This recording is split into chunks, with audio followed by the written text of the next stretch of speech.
Hey Joe fans, we're here in the Hasbro Studio with Sean and Josh from Skybound to talk about Energon Universe. Pretty cool. Yeah, we're excited. Welcome. Yeah. Thanks for hanging out with us. And how's San Diego going for you guys? Busy, but really fun. Yeah. I just got here, so I'm not like. All right, welcome. I'm ramping up with energy. You got to acclimate. There's a lot going on, a lot to see. It's really cool stuff. A lot of cool companies going on. It's very inspiring. So it's remarkable how much it's the same, but then there's like just new set dressing. Yes. Yeah, always. And it's a lot. Yeah. And it's really busy right now. Usually this feels like a Saturday, but it's still just Thursday. We just got here. It's Even on really preview night was just like an explosion. Yeah.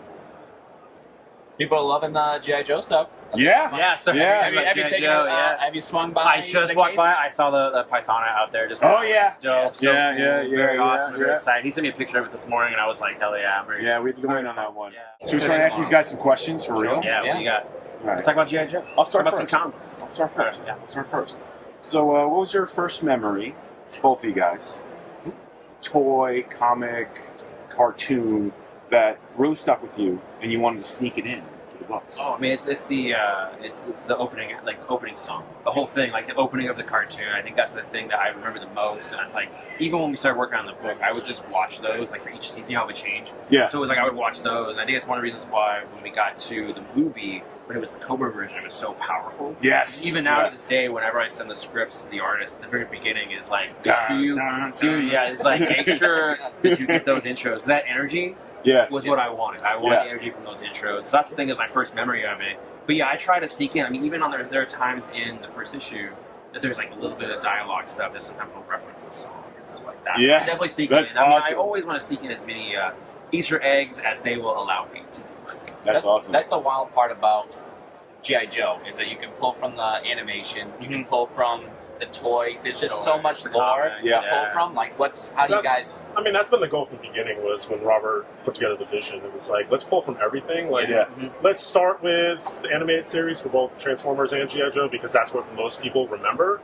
But we'll be discussing some stuff this weekend of where we're pulling characters from other iterations.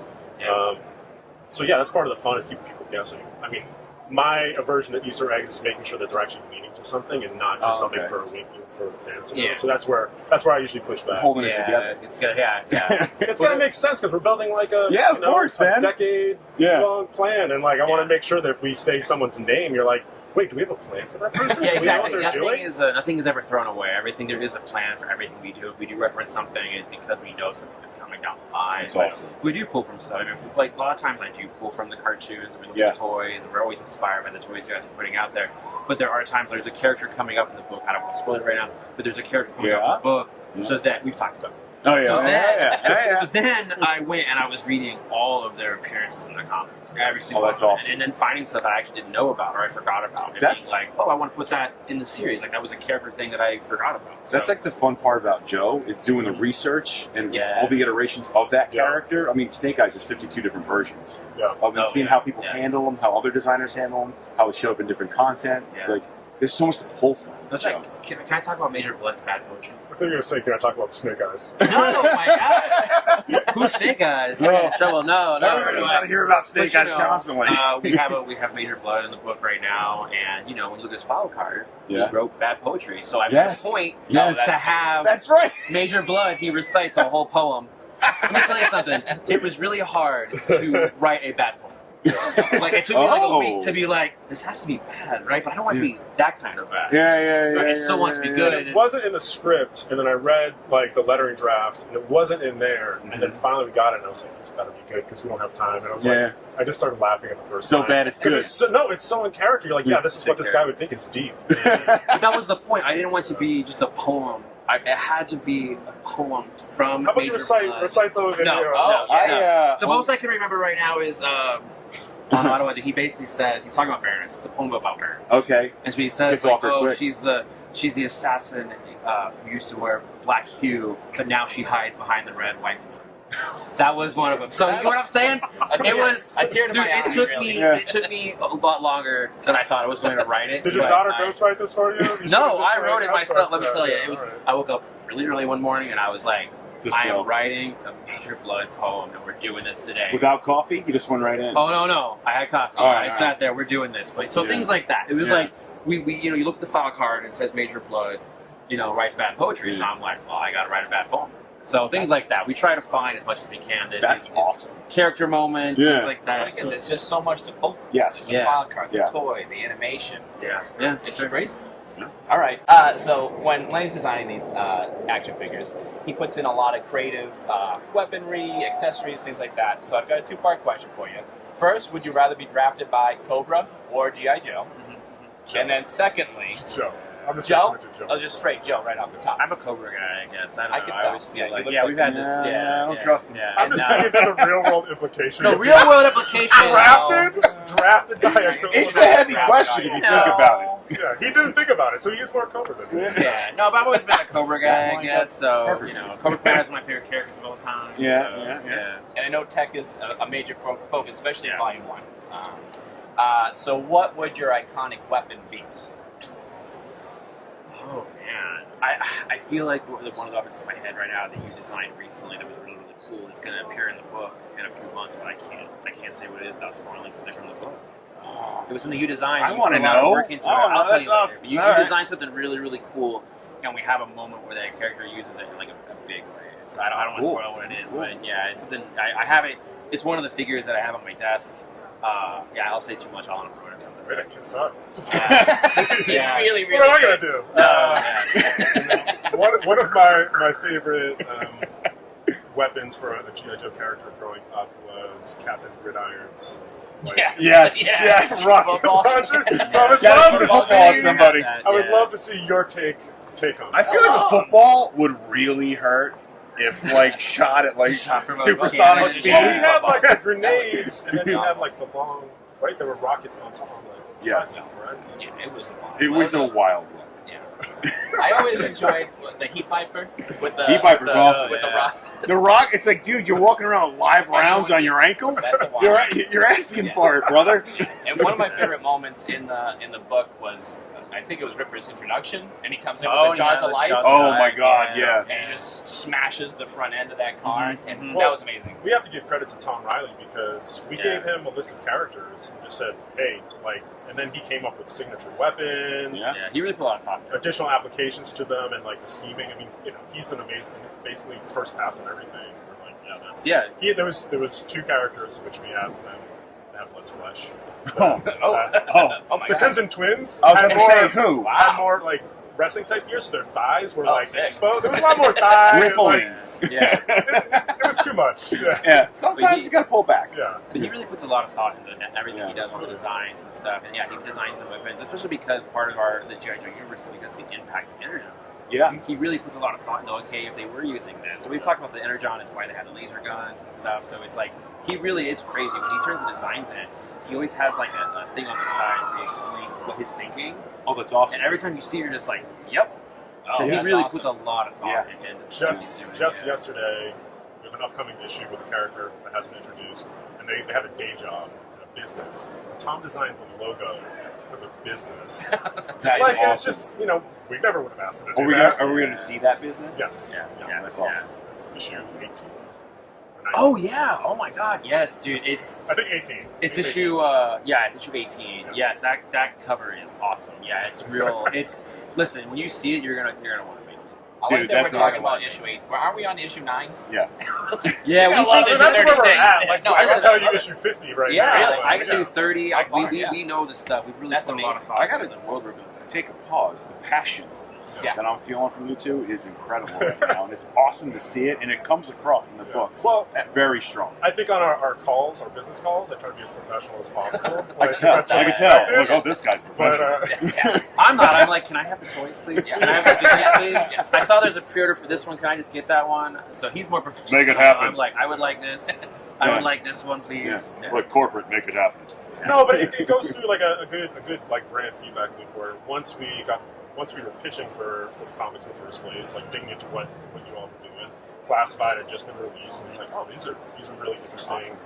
Updating them to contemporary times and still retaining the classic stuff. That's what we were trying to do. So that's why Duke in the miniseries started off and basically was closer to how you've been Classified figure line. The texture. And then on another thing, I don't think we've even discussed this. You mentioned a possible idea for an upcoming figure a year ago. and I told Josh a way to spin it, and we could talk after. And we talked about it. We talked about it. We did talk about this. Yeah, yes. so you know exactly. I'm like trying not to say it out loud and spoil it because I probably would do that. Like, Lenny, stop talking. We probably to coordinate that. I do. It will be amazing. But yeah, when that particular thing happens, I think it's gonna be a good like pop. That's awesome. Stuff. So yeah, that's the thing. Like, I think that back and forth we've had with you guys, it's really how inspired us. And I think it's the brand too. It inspires this kind of passion. It Oh, inspires this kind of planning. It's like it's really, I don't want to say freeform, but it's got so much to pull from, and so much to be inspired from, and so much to push. And a lot of the creators that have been on it in the past have done that. And it makes it so special because it can go in all these different directions and inspire so much creativity for the fans, for the creators, like for the collectors. It's even working with Larry on Real American Heroes still. Like, that fan base loves what he's doing. It's bigger than it's ever been, and he's still writing about 10 issues a year. Yeah, and awesome. He's just it's remarkable that he's still cranking out like really awesome page-turning comics. Like, my first comic was Real American Hero 53 with Snake Eyes with Uzi on the cover. Just like, that's like in my head. Yeah. And still doing it. When I was back from New York Comic Con, I stopped by Larry's got some archives at the NYU library.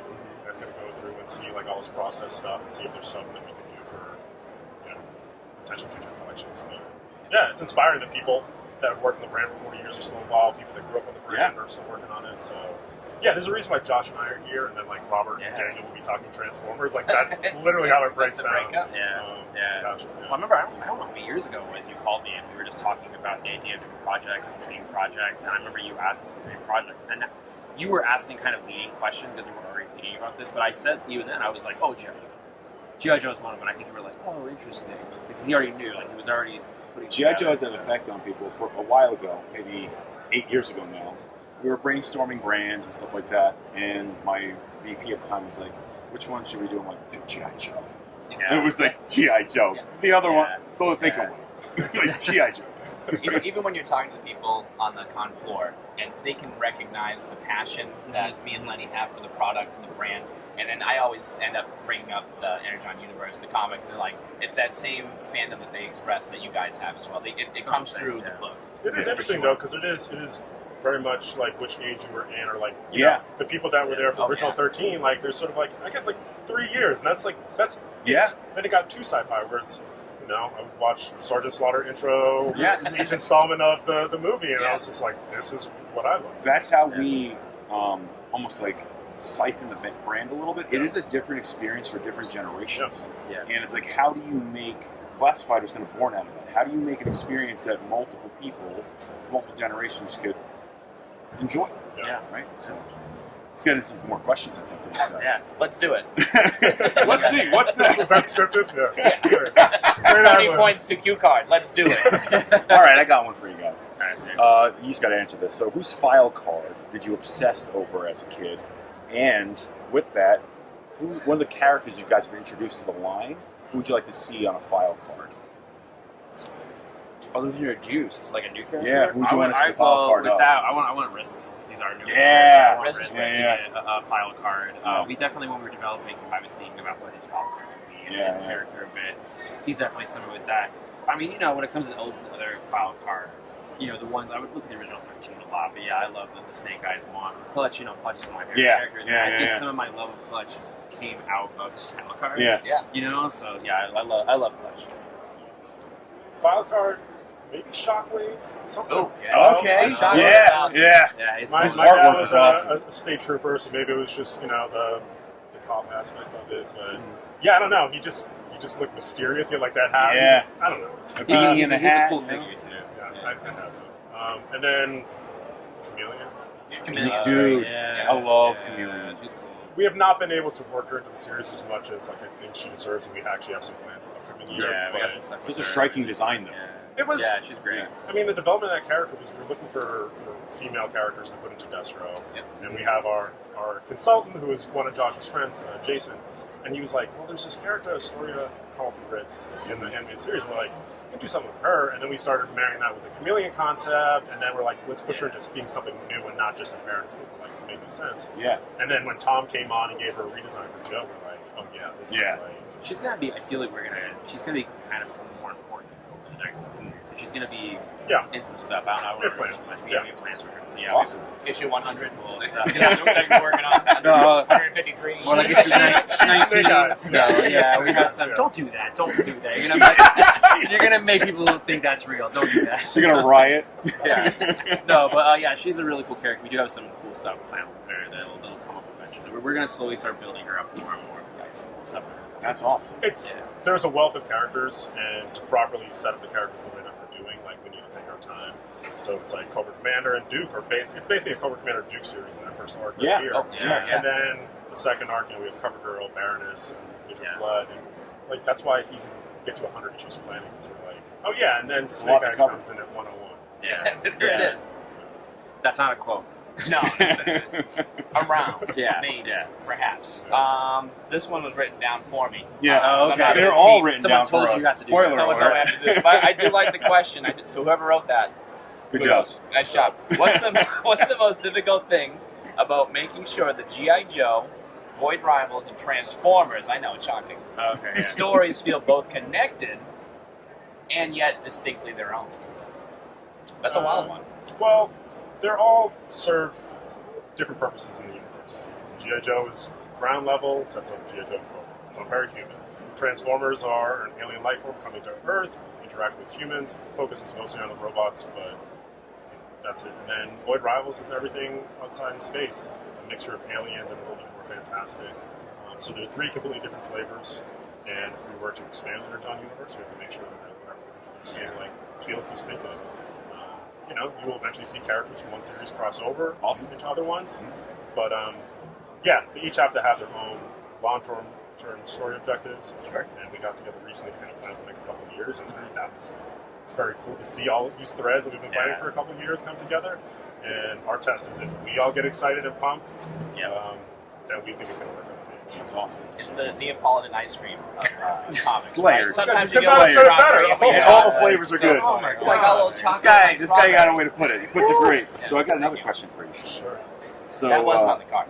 Yeah, I can tell. Someone's hungry. he's got the wit. He's got the wit. So this year's Comic-Con exclusive is a Cult of the 4-pack. Sure. So we have some information that there's going to be a comic focused around Cold Slither. Yes. Is there anything you guys can share to kind of give the fandom Did we an announce this? idea? I don't know. I talked to. I think it's public. Yeah, no, Are we allowed to talk about this? yeah. I talked to Tim Seeley. So what do they have in last night. store? What are you guys going to... Well, I mean, Tim Seeley, who wrote it, he's a friend of mine. He's an awesome writer. He's a huge G.I. Joe fan, and he legit loves Cold Slither. Yeah. Like I know that when I might be speaking out of turn right now, but I know when Skybound reached out to him, he was like, "Yeah, I think I can get an idea." And then like 15 minutes later, he was like, "No, I got it. Because he's a huge." So I'm really excited for that to be out there and people to check it out. I'm allowed to talk about this. Working with him and artist Juan Cabal, it was important. It's not doesn't take place in Energon Universe. It's sort of aside from Real American Hero. Oh, that's fun. So it's a standalone one shot. It's a little bit behind the music, but there's a lot of good humor, but also a lot of good emotion and a lot of good action too. So I think it's the right blend that feels very much in the follow up to the animated series. That's awesome. Yeah, and we have an awesome cover. We have an awesome cover program. But Steve, this amazing artist Steve Beach did basically like an album cover art. Oh, cool. With a giant snake. Oh, It's that's it's gonna be rad. sick. All right, we got time for one more question. So, you both have helped reshape G.I. Joe and Cobra for the fandom in this new era. Without any spoilers, what is a one word that you guys would use to describe what's next for Energon Universe? And that's for me. It's 2 words, and that is grape soda. Yes! Oh, all right. Love grape soda. Yeah. We could have done grape soda. Yeah, grape and soda. Yeah. That's awesome. That's man. why he writes and I edit. Yeah, I am extremely You spelled intrigued. soda wrong. I have a feeling. Hey, buddy. I have a feeling I know what that means, and thank you two for being you two. That's Yeah, awesome. thank you. Thank you so much for having us on here. It's always Yeah, good to come hang out with you guys. Yeah, awesome. Can't wait to see what's next. I think it's a Neapolitan. Grape soda and Neapolitan ice cream float. Yeah. That must taste interesting. Yeah, I'll do it. Well, everybody, thanks for joining us, and hopefully you enjoyed our interview. And 1, 2, 3, yo, Joe. Oh, yeah. 1, 2, 3, yo, Joe!